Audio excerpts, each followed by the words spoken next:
अखेर संजय राऊतांचा संयम सुटला. ठाकरे गट मनसे युतीबाबतच्या संदीप देशपांडेंच्या वक्तव्यावर म्हणाले, राजकारणात माणसाने नेहमी संयमी आणि आशावादी असावं.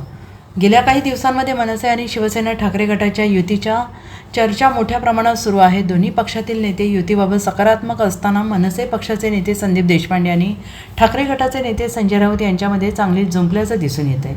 संदीप देशपांडे यांनी ठाकरे बंधूंच्या युतीच्या चर्चेवरून संजय राऊतांवर हल्लाबोल करताना त्यांना ताटातलं चमचा म्हटलं होतं. याबद्दल दोन्ही पक्षप्रमुख निर्णय घेतील, ताटातल्या चमच्याने ताटात राहावं असं देशपांडे यांनी म्हटलं होतं. यानंतर आता देशपांडे यांनी केलेल्या टीकेला खासदार संजय राऊत यांनी प्रत्युत्तर दिलेलं आहे. राजकारणात माणसाने नेहमी संयमी आणि आशावादी असावं.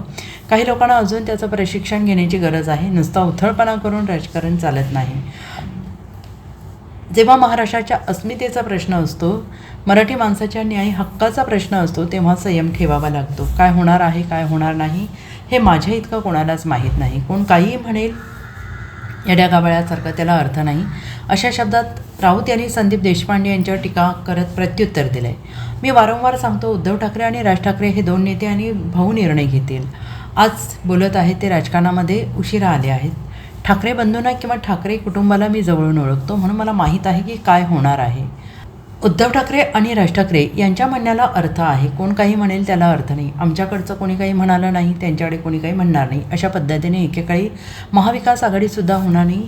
हे कसं एकत्र येऊन सरकार बनवतील अशी भूमिका होती. पण तरीही महाराष्ट्रात काँग्रेस, राष्ट्रवादी काँग्रेस आणि शिवसेना यांचं सरकार बनलं. मुख्यमंत्री झाला. 3 वर्ष सरकार उत्तम प्रकारे चालू होतं. राजकारणात माणसाने कायम संयमी आणि आशावादी असायला हवं. लोकांना आधी त्याचे प्रशिक्षण घेण्याची गरज आहे, असंही राऊतांनी देशपांडेंना टोला लगावला आहे. माझं नाव घेऊन बोललेत का? बोलू द्या ना. प्रतिसाद देत असता, परंतु संसदेच्या पहिल्या बैठकीच्या नेत्यांकडून मात्र विरोधी भूमिका आतापर्यंत घेऊ द्या ना, काही हरकत नाही. मी वारंवार सांगतो की उद्धव ठाकरे आणि राज ठाकरे हे दोन नेते किंवा भाऊच निर्णय घेतील. हे दोन भाऊच निर्णय घेतील. आज जे बोलतायत ते राजकारणामध्ये फार उशिरा आलेले आहेत. ठाकरे बंधूंना किंवा ठाकरे कुटुंबाला तो जवळून आणि ओळखतो, म्हणून मला माहिती आहे काय होणार आहे आणि काय होणार नाही. ते माझ्या इतकं कोणालाच माहित नाही. त्यांच्या म्हणण्याला इथे अर्थ नाही. म्हणण्याला अर्थ उद्धव ठाकरे आणि राज ठाकरे यांच्याच आहे. कोण काही म्हणेल, येरा गबाळा आणि त्याला अर्थ नाही. आमच्याकडलं कोणी काय म्हणणार नाही, त्यांच्याकडलं कोणी म्हणणार नाही.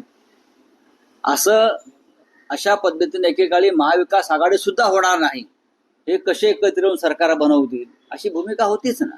पण तरीही महाराष्ट्रामध्ये काँग्रेस, राष्ट्रवादी काँग्रेस, शिवसेना असं एक सरकार बनलं.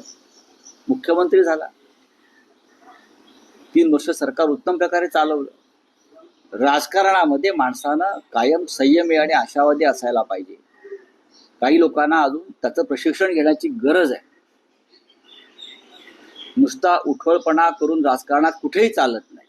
मी कुठेही म्हणतोय, खूप संयम ठेवावा लागतो. विशेषतः जेव्हा महाराष्ट्राच्या अस्मितेचा प्रश्न असतो, मराठी माणसाच्या न्याय हक्काचा प्रश्न असतो, तेव्हा संयम आणि त्याग या 2 गोष्टी असल्याशिवाय महाराष्ट्राचं नेतृत्व आपण करू शकत नाही. संयुक्त महाराष्ट्राच्या लढ्याचा जर आपण अभ्यास केला तर संयुक्त महाराष्ट्राच्या लढ्यामध्ये सुद्धा भिन्न विचाराचे लोक एकत्र आले. मग कम्युनिस्ट पक्षाचे सगळे गट एकत्र आले, डॉक्टर बाबासाहेब आंबेडकर आले, समाजवादी पक्ष आला. हे विचारांना वेगळे होते. Bureau report, SBN Marathi, Mumbai.